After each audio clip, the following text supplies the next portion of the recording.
All right, buds. Welcome back to some more gameplay. This week we're gonna try to see the future with Riptide. And what do I mean by that? I want to use Skullbone Crosswrap in my Riptide deck. And the reason I want to do that is, well, you are loading things face down pretty often. And just getting a little bit of value out of that would be kind of cool. Now, you sacrifice a better headpiece in that regard because Skullbone Crosswrap only blocks one, but it's not so integral to Riptide's game plan that you don't mind blocking with it. So there is that at least. And then you get to do cool things like making sure whatever your ponder from your codexes, you hit what you want to put in your arsenal. And even, let's look at the list actually, even Codex of Inertia, if you can opt with Skullbone Crosswrap the turn that you play Codex of Inertia, sometimes you can make sure you hit an arrow or something that you can play from Arsenal to keep that turn going, which is really sweet. Codex of Inertia, arguably one of the more powerful effects in the game, but not so consistent, where as opposed to like Codex of Frailty, where what you're gonna go grab, and so is your opponent though. So there is a trade-off there. So we're gonna mess around. Kind of simple build out here. Dreadbore. I kind of like the Quiver of Rustling Leaves. That has some stuff going on with the Skullbone Crosswrap as well. And then, kind of a faster version of the deck. More aggro, not so balls to the wall aggro, but is certainly a fast version of the list. But you got quite a few books going on in here, and then a nice little trap build out. I like throwing Sigil Solace. I'm just such a huge fan of that card.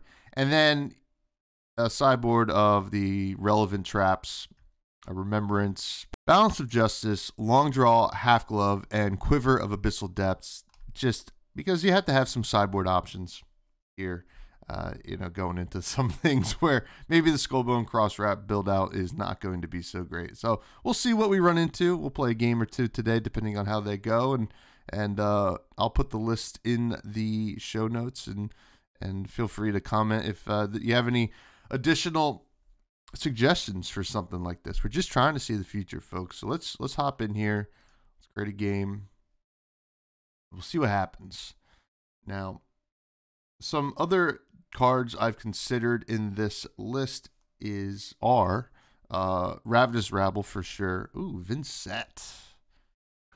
All right, what do we care about here with Vincent? This is not a matchup that we run into quite so often. I think the Quiver's fine.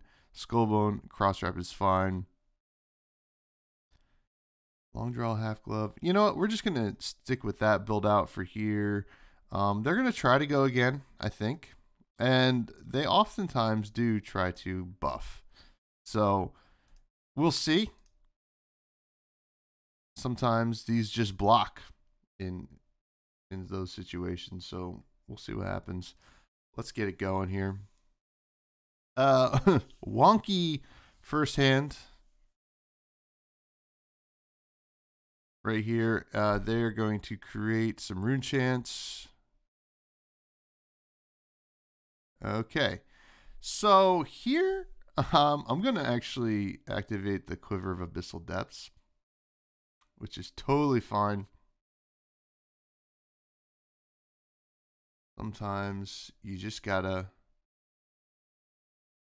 unclunk the hand. I think Vincent, it's kind of important to keep your life total in mind because they can really sneak in a ton of rune chants and one huge turn often, where if you were not so conservative with what you were playing earlier in the game, we'll throw the Falcon Wing in there. Holy smokes, a lot of traps right out the gates. And this is the top card of the deck one. I don't think we care about that.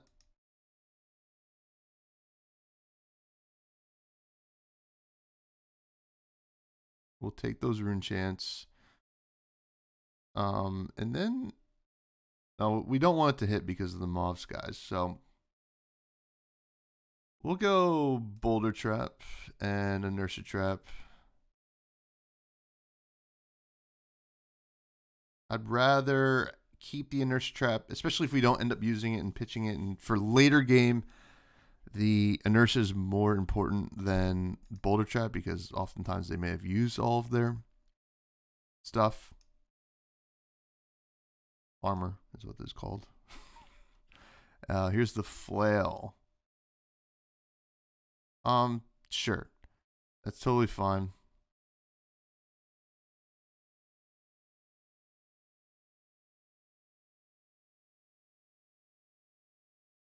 Means they're going to lose the top of their deck as well, I believe. They did. Oh, Eloquent Eulogy. This is a new one. That is a pretty good card. So here we're going to... Oh, I should have Skullbone cross-wrapped. Listen, folks. We don't want to let them know how powerful Skullbone is yet. We'll get there, though. Don't you worry. Send the drill shot.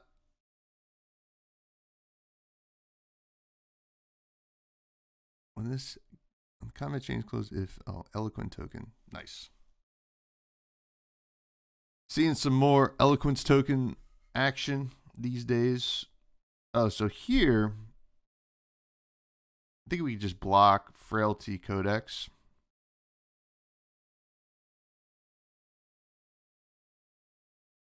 And then even send the Searing Shot with the Lace. Be good. And, you know, I don't mind against Vincent. We'll do it now. We'll just show them what we're doing. We want to bottom that. We don't really want buffs in our arsenal. We want them in our hand. And we'll grab the Searing Shot and we'll send it.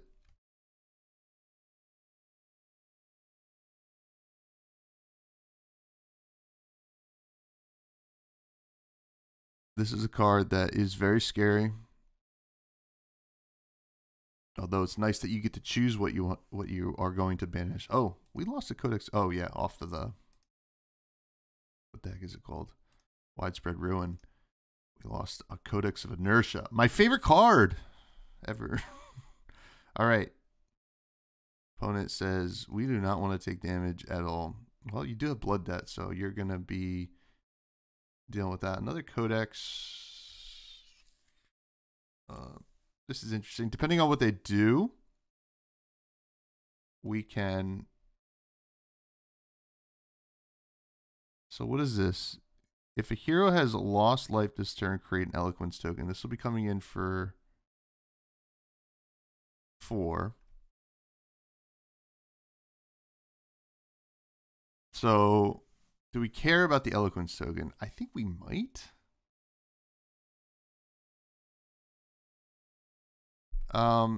You know what? Let's just play a grindier game. And then we'll just block. Because then we could just do the same thing we did before. And this time they won't have an arsenal, so they will have to discard from our Codex. Let's take a look at what's on top.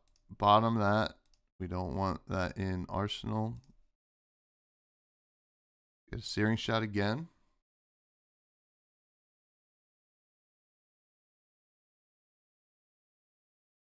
They got the Eloquent Eulogy.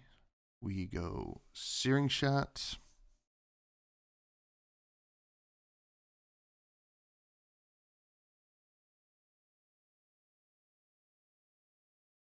Searing Shot, folks. One of the most insane arrows, in my humble opinion. 0 for 5. In some ways. What are they going to do here? Are they going to... Well, they can't... All right. They can't do defense reactions from hand, so... Ooh, Collapsing Trap in Arsenal.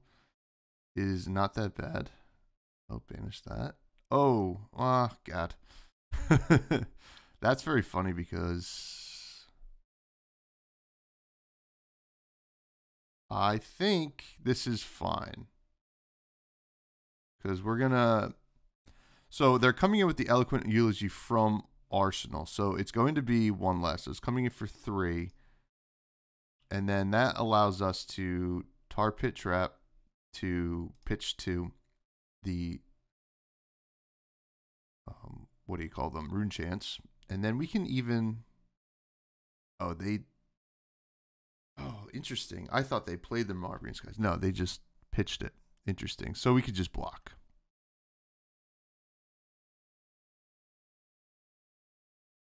This is kind of ideal because now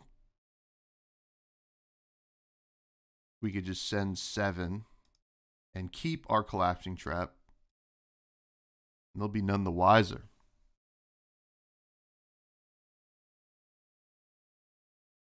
I could technically Skullbone Crosswrap the Collapsing Trap, but I don't want them to know I have it. Although they're blocking a lot, so it might not even come up, to be honest. Interesting. They don't want to send the... Oh, I guess they're 1 short. Well, that changes things. Now we have to get rid of that. And we go the Bolt and Shot, load with the resource from Trench using Dreadbore, gets +1, coming in for 4. And you know what? Right now, we could pop the Bullseye Bracers. If we do that, we can send in the Drill Shot for 5. Keep the opponent on the ropes. They're coming in with the Deathly Wail for sure next turn. Let's get a little spicy. We'll Bullseye Bracers.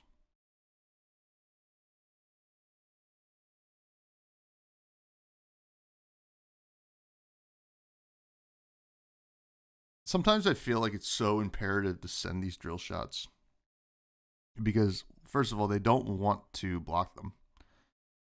And second of all, oh, Sigil Solace. Wow, best card in the game.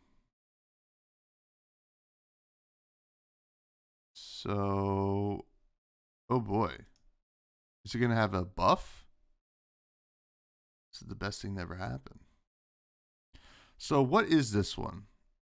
I should find out.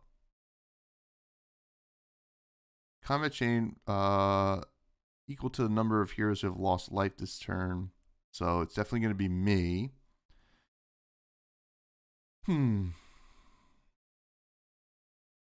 Because this is getting +3, so this is coming in for 9. I can only theoretically block 6, so I shouldn't even worry about the Rune Chants.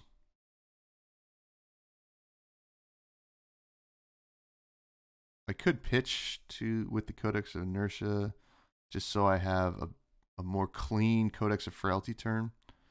Yeah, that's what I'll do. This damage is unpreventable. Okay.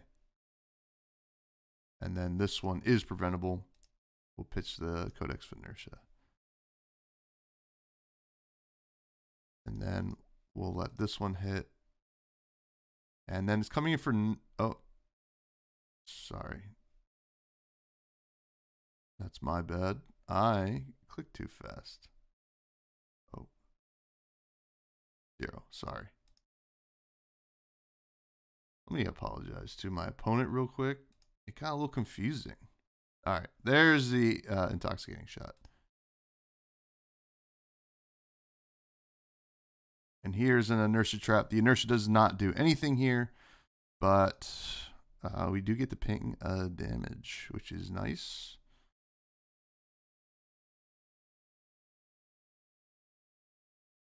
All right, so Sigil Solace, put that face down. We gain some life. We're going to see the future real quick. Man, it's all been pumps. I mean, I'm glad that I'm moving them, right? Yeah, Searing. Actually, let's still send the Drill Shot here.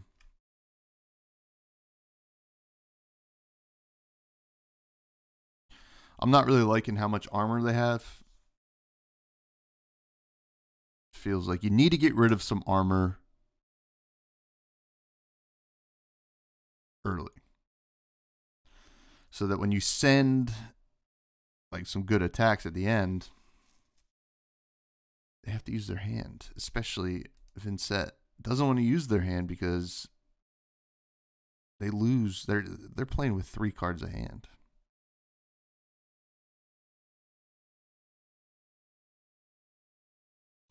Sending the drill shot. I think we could see. Yep, we see the grasp come in. Right now, they have 2 rune chants. They're going to have 3. Oh, 2 premeditates on top. That's kind of annoying. That's not the worst though, because opponent just passed. Yeah, I think we take that every day of the week. We go. Ooh. Okay, so I played the premeditate. Here's what I'm going to do. I want to send the drill shot because if they have Sink Below in hand, because they do play them, right? We saw at least one.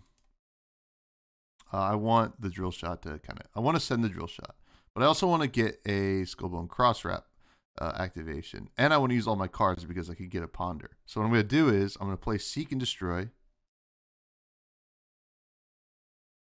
put Sigil face down. We're going to Skullbone Crosswrap. I think Remorseless on top is...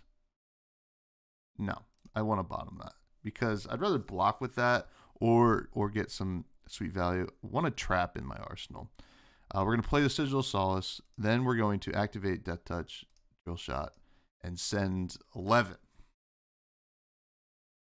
Threatening a Ponder, Seek and Destroy, and -1 counter on one of their stuff. One of their things, their armors. Now, they're going to have to at least commit some armor and most of their hand if, and only if, they want to not get hit here. Now, do they have a Sink Below in Arsenal? Totally possible.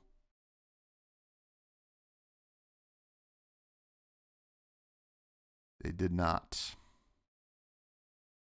This was actually ideal. We just totally stripped their hand. We put it on the Dyadic Carapace. And the reason we do that is it has temper, right? So it's going to block for 2 and then 1. So that's 3. If I put a -1 counter on that, that is going to just be 1. Oh, this is kind of interesting. This is a bad hand for us. But what I'm going to do is I'm going to just filter it a little bit. We'll just do the same thing. We're not in any rush. They don't have anything in their Banished Zone that they can play right now. Now, they're most likely going to have a decent grip here, but there's not a lot you can do about that. And this is the problem sometimes with Riptide, right? It sometimes feels like you can get those Runebladey hands where, you know, it's too much of one thing or not enough of the other. And we have run into that situation right now, which is totally fine. Opponent says, I don't want to do that. I'm going to redo it, which is fine. Deathly Wail goes in. Totally fine. But to be honest, if we have to deal with the Deathly Wail, it doesn't have go again. Okay, well, I'm not stopping these rune chants. That is for sure.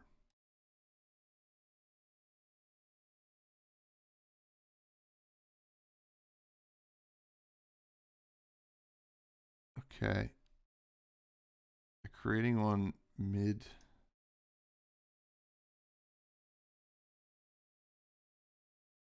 If I take 6 here, I go to 22. I think that's fine. I think that is fine. I'm going to just take it because I have a pretty good turn here, and you'll see why in a second. And they're going to take 2 from the Blood Rot token, which is awesome. Sure, they have 3 rune chants now, but guess what we're going to do? We're going to trench away that trap. We're going to go Lace with Blood Rot, throw in the Infecting Shot, Seek and Destroy. We're going to Skullbone Crosswrap. Look at the future. It's a Sigil of Solace. Yeah, that card's really good. And then we have 1 resource from the trench, so we can just send this Infecting Shot and keep the Frailty Trap. And now we're in a situation, right? An 11 double Blood Rot is super hard to take when you're already at 19 for our opponent. And they're going to have to take some of it.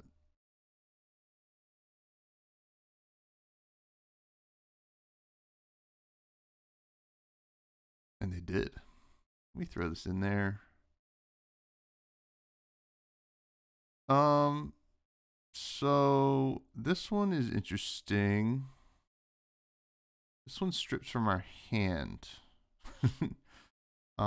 That's, I think, that's fine.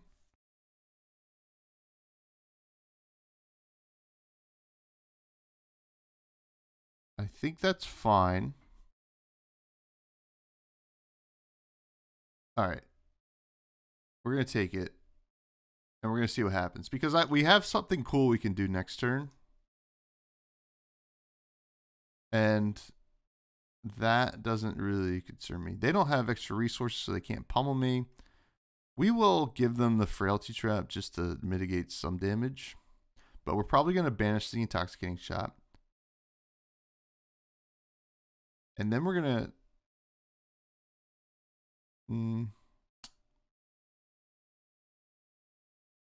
You know what? Maybe we just block here.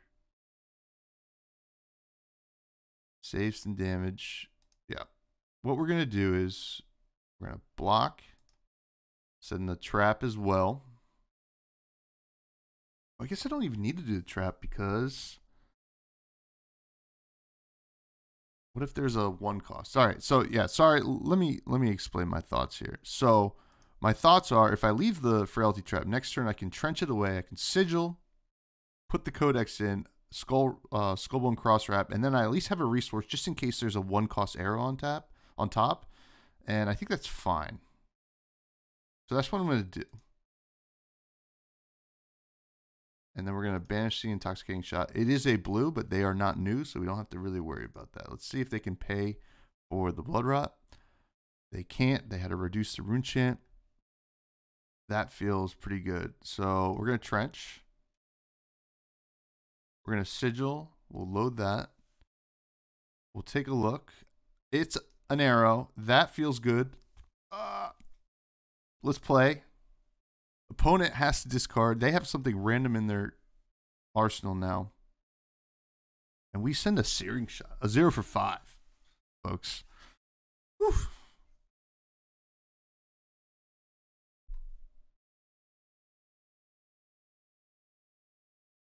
And then we get a trap to throw into the arsenal. Nothing better than that, folks.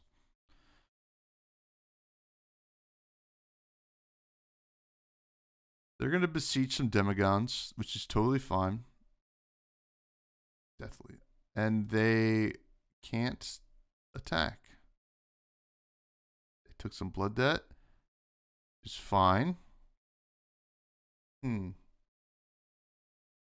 So, well, we get rid of the trap, which would have been nice to use, but you know what? C'est la vie. We're going to Dreadbore, throw in the Falcon Wing.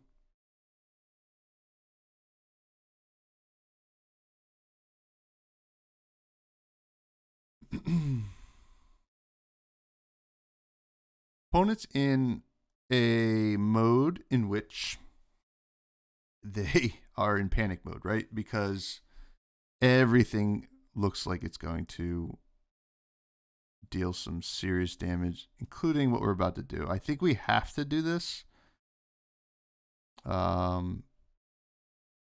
Maybe I should have kept that on top, but that's all right. That's fine, because we're going to send a Remorseless for 8. They're going to have to full block this. I guess they don't have to full block it.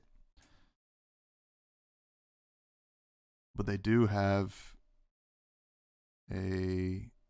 Now, what do I care about any of this? We're going to say no. And because I think we're going to do something pretty cool. I hope.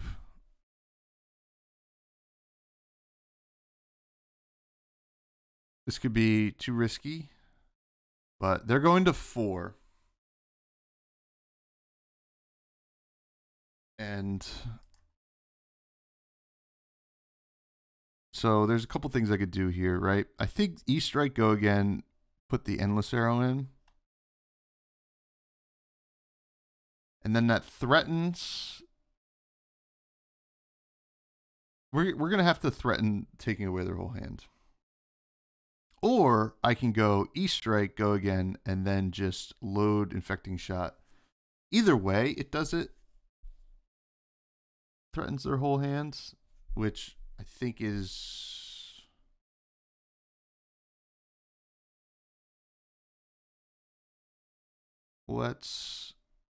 I could even just buff it. Let's just buff it. And we're not going to do that. We're just going to buff it because I think this ends the game. You send 7, you crack Snapdragon Scalers, then you load Infecting Shot, send 6. It should be close. They're going to take 1. So they need to have 2 3 blocks here.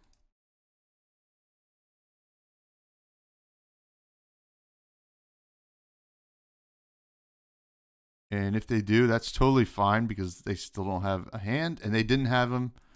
And that's going to do it, folks. GG. Send a good game to opponent. Opponent said, good luck, have fun. I did have fun. That was very fun. I'll be recording 25 minutes. Let's run it back. Let's get another one in. And create another game. See what happens. That was a good one.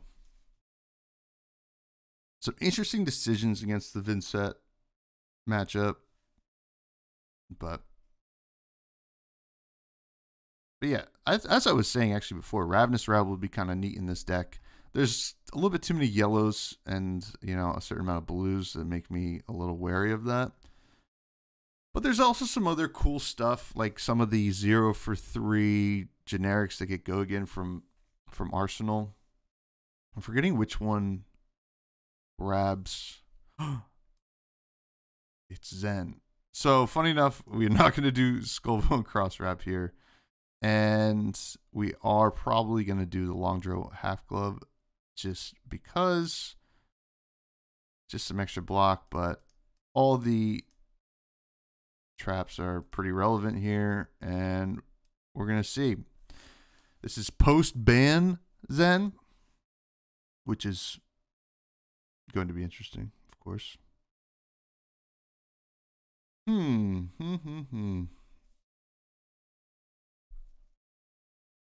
Interesting.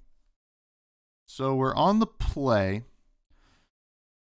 Zen oftentimes has no blocks, so do we want to mess around with that is the question. I think we do. We're just gonna send. We're not gonna do that. We're gonna go like this. And guess what? If they have the blocks, great. Whatever. If not, I just throw the drill shot, or I get to throw the drill shot if they have the blocks. If not, we get a ponder token. And the ponder might give us a better arsenal target.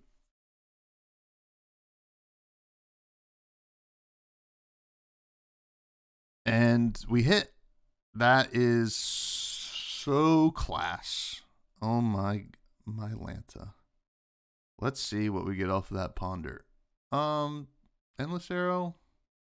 We'll throw in there because it could very well possibly get trenched. And we get to send drill shots against the fridge that is the Zen fridge.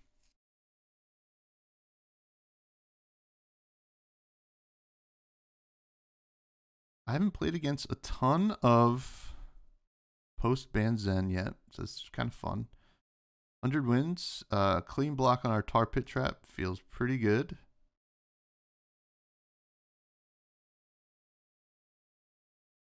Give me the old ping.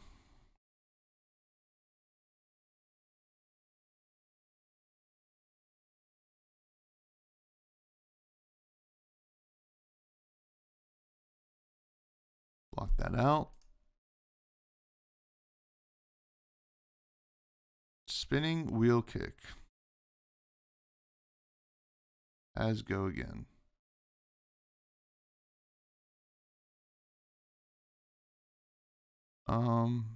They're not going to be sending a CNC, so we don't really have to worry about it, but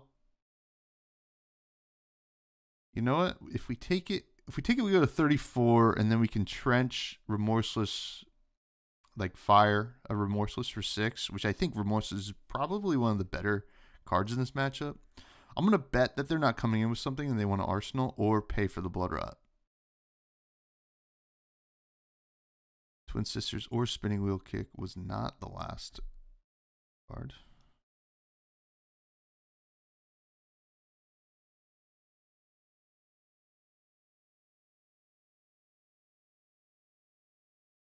Opponent in the tank, maybe? Do I have to refresh? Didn't need to refresh.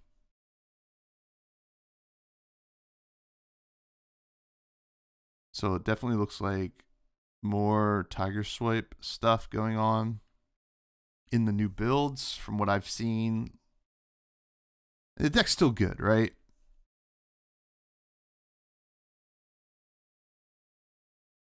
So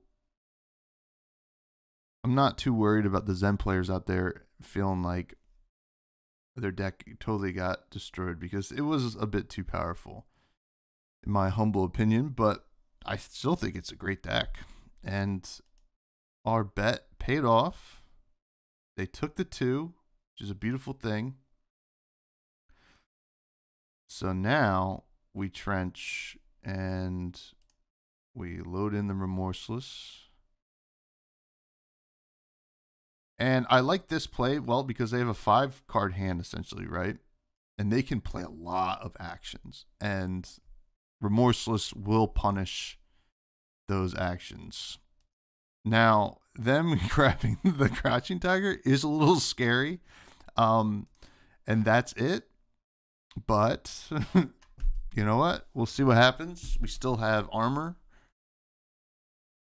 We have a trap. We have a drill shot in arsenal. All right. We'll take 1. They're probably going to transcend right now. They played the blue. No, they're going to Art of War. Ooh, I could save the inertia trap. I mean, I'm not too concerned about 2 damage. I'm not too concerned. Already lost a life too from Remorseless. All coming up Millhouse.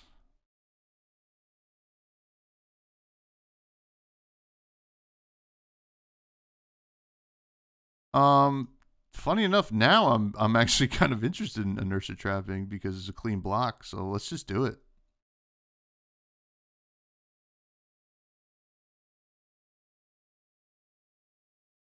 Now, I don't know if I'm going to be, depending on how the rest of this turn goes, I don't know if I'm going to be blocking and popping Balance of Justice because they can draw 2 cards later in the game too. So I'm not like crazy. Wait, this is banned. Oh, wait, not the red one. Yep. I think we could take 5 here. No on hits. Yes, I already got the benefit out of it. Here comes an activation. Mauling key. We probably want to save it for that, our blocking.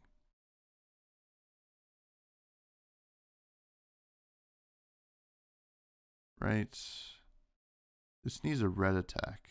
Let's just see. I mean, we're getting pummeled here. Not pummeled, but you know, we're getting hammered.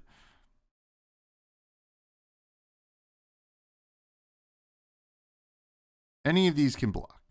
It's not a big deal. We're just looking for the next Crouching Tiger. So there's going to be a big Crouching Tiger. So this is going to be aspect. Let's take the 5.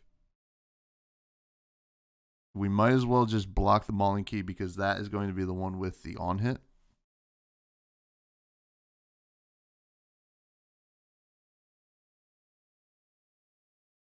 We don't really have anything powerful to send back.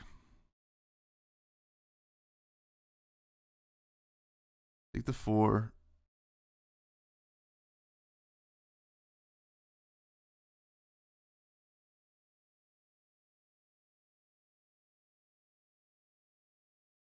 This Crouching Tiger is going to be big. Not terribly big. So now the question becomes, do I block out and not have an arsenal? Or I can actually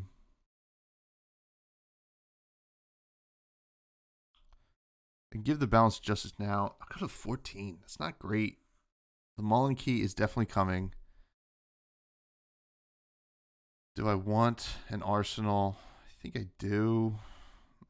My Lanta. It might be actually time to do the balance of justice. We'll see. This could be totally wrong. Mauling Key's coming for 6, right? Should be. Yes. And then we pop the balance. Sure. That is totally fine. All things considered, only being at a 5 life deficit after that is not really that bad.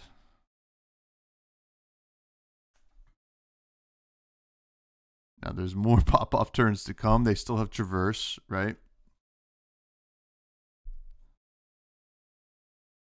We need a timely trap.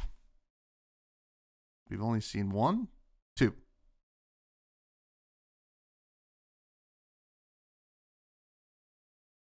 But that Remorseless was huge there. It did a lot of work. Them blocking is the best thing we could ever see ever.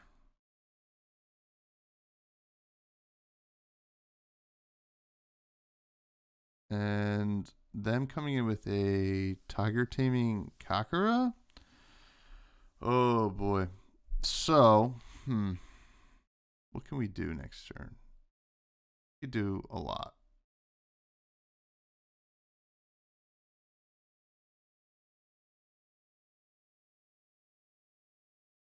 So we're going to block.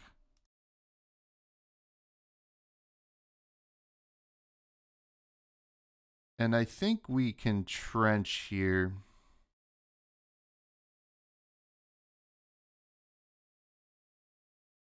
Because I just don't want to be stuck with an extra card in hand. Because I'm going to be pitching the Codex of Inertia to load the Falcon Wing, and then we're going to Codex of Frailty. And I'll have 1 extra resource from the Codex so I can do Remorseless again, which is sweet. Opponent is arsenaling. So we will say, here's a Falcon Wing. 4 go again. Listen, Zen, we can do that too. 4 go agains. Yeah, we got those. Don't you worry. Opponent. Priority is not getting passed, which means they might have instants in their hand. Can't imagine what that means.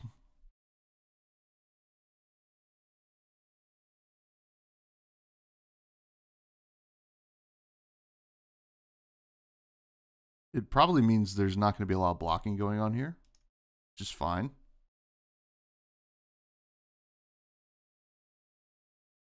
But it is also a little scary for us. We want the Remorseless. Because that means a pop-off turn is coming. Now, they don't need the Chi, I don't think, or else, oh, maybe they do need the Chi.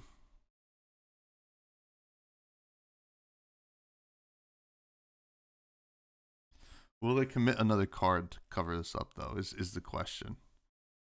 I don't think they want to, but I do think that they are considering it because they might get a little scared of the amount of damage they might take from Remorseless. But that's okay. We'll see what they do.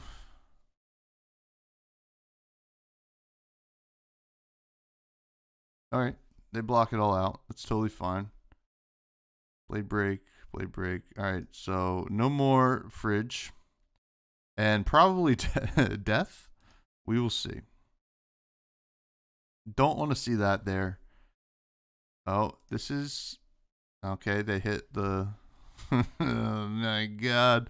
Alright, they hit on the Ancestral Harmony, which you can't get mad at. It's high variance card.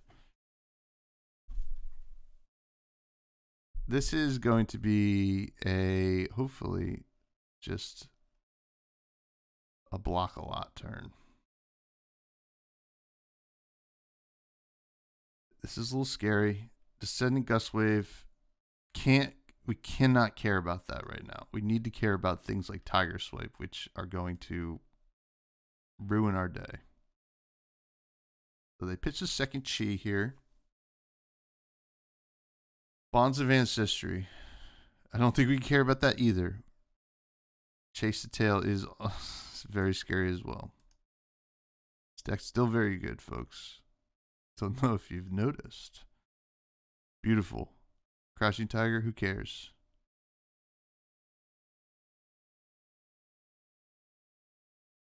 Chase the Tail.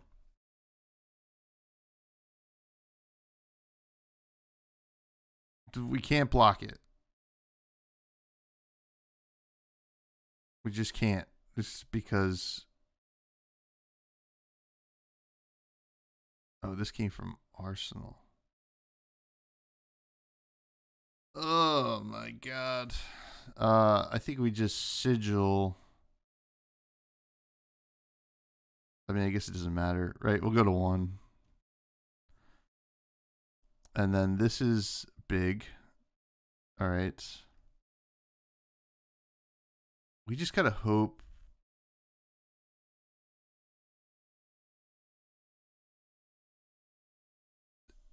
We're in a bad spot. Oh my god. All right. I'm just trying to play for the win. We're going to play the sigil. We will stay at 1. And then we'll double block here and hope they don't have something else. If they do, we're screwed. They did. That is a shame. Not a lot you can do there, folks. But hey, we learned something today. And that something is Zen's still good. So thank you for tuning in. Appreciate it. The list will be in the show notes. It's just a fun list with the Skullbone Cross Wrap. Not something that is totally janky, I don't think. I think there's probably some matchups, right, where we can figure out what the Skullbone Cross Wrap is best in. And it's something that I'm always trying to test with because I think, well, first of all, the card's very cool. Second of all, let's make it work. Let's have fun. Riptide. You can continue to find me on Twitter at freshbudspod. Check out the podcast. I think this week we have Uber, a.k.a. Mitch Leslie. Well, I guess Mitch Leslie, a.k.a. Uber. I guess it works both ways. And that's an awesome episode. We already recorded it. And check out the Buds Discord and Patreon, all that stuff like that. It's all in the show notes. Thank you so much, and goodbye.